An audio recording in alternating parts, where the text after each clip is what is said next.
नमस्कार दोस्तों, defence news Hindi में आपका स्वागत है। आज की मुख्य खबरें।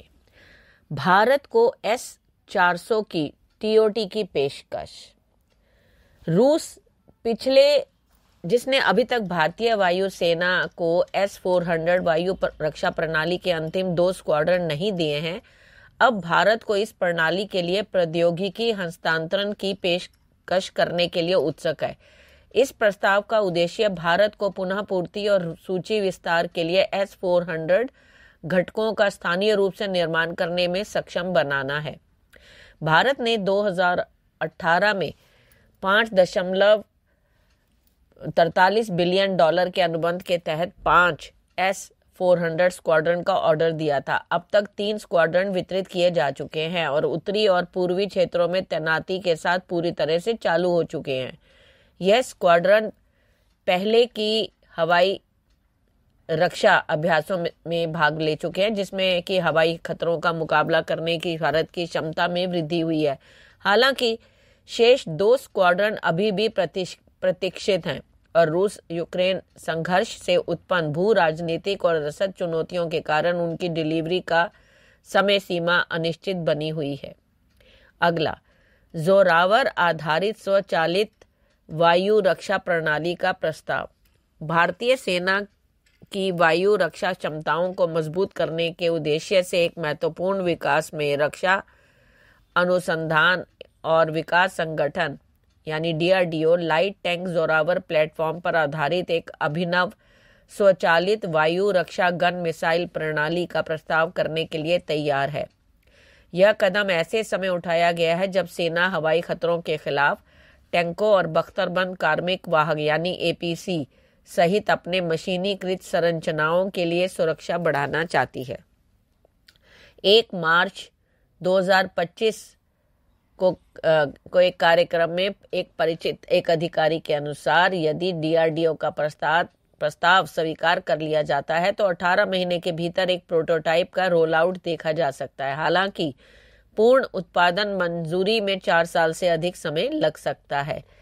प्रस्तावित ADGM-SP सिस्टम में 30 mm की ट्विन गन कॉन्फ़िगरेशन को बहुत कम दूरी की वायु रक्षा प्रणाली के साथ एकीकृत किया गया है यानी वेशरार्ड्स के साथ, जो एक मानव पोर्टेबल वायु रक्षा मिसाइल है जो एक हाइब्रिड प्लेटफॉर्म बनाती है जो हवाई लक्ष्यों की एक विस्तृत श्रृंखला को निशाना बनाने में सक्षम है।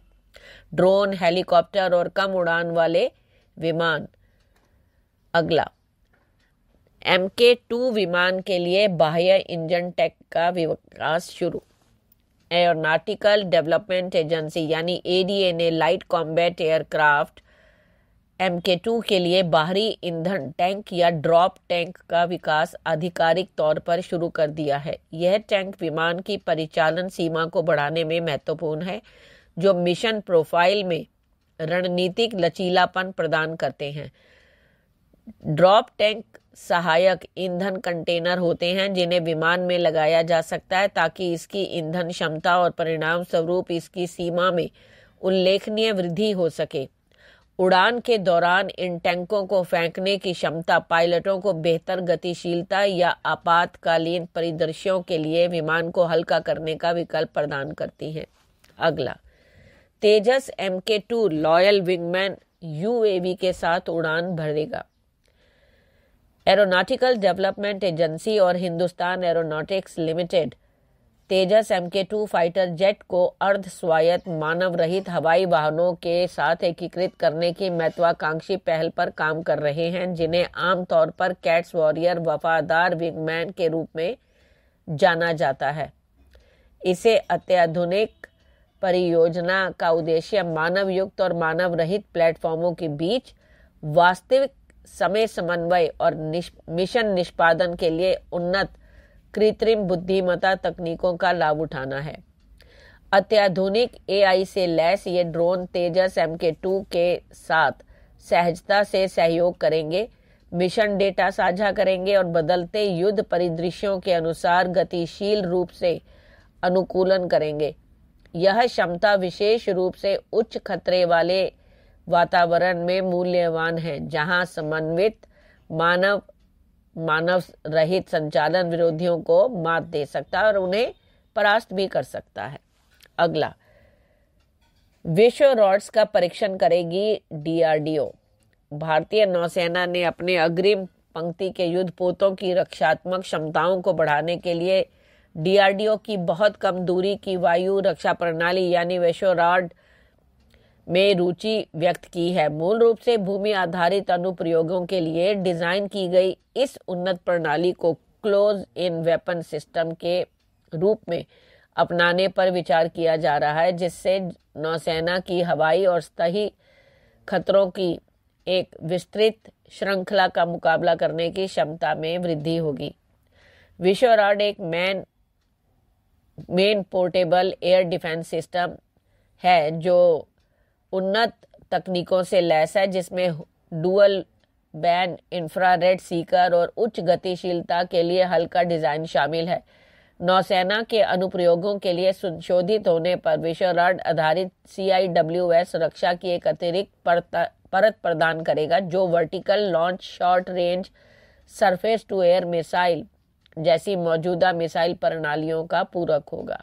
अगला, मिसाइल क्षमताओं और UUV के साथ पनडुब्बी बेड़े को बढ़ावा। भारतीय नौसेना अपने पानी के अंदर की क्षमताओं को बढ़ाने के लिए तैयार है, जिसके तहत 3 अतिरिक्त उन्नत स्कॉर्पियन श्रेणी की पनडुब्बियों को उन्नत पनडुब्बी लॉन्च मिसाइल से लैस करने और उन्हें मानव रहित पानी के अंदर के वाहनों के साथ एकीकृत करने की योजना है। इन पनडुब्बियों को प्रोजेक्ट 75 के तहत Mazagon dock shipbuilders limited से खरीदा जाएगा, जो भारत की नौसेना रणनीतिक और तकनीकी एकीकरण में एक महत्वपूर्ण कदम है।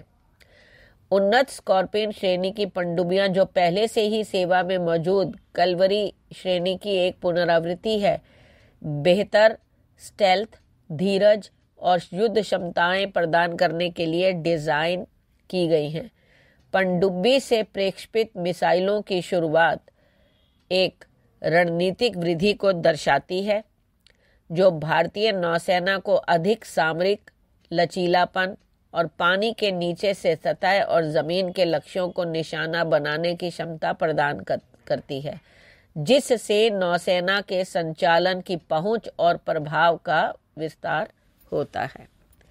धन्यवाद।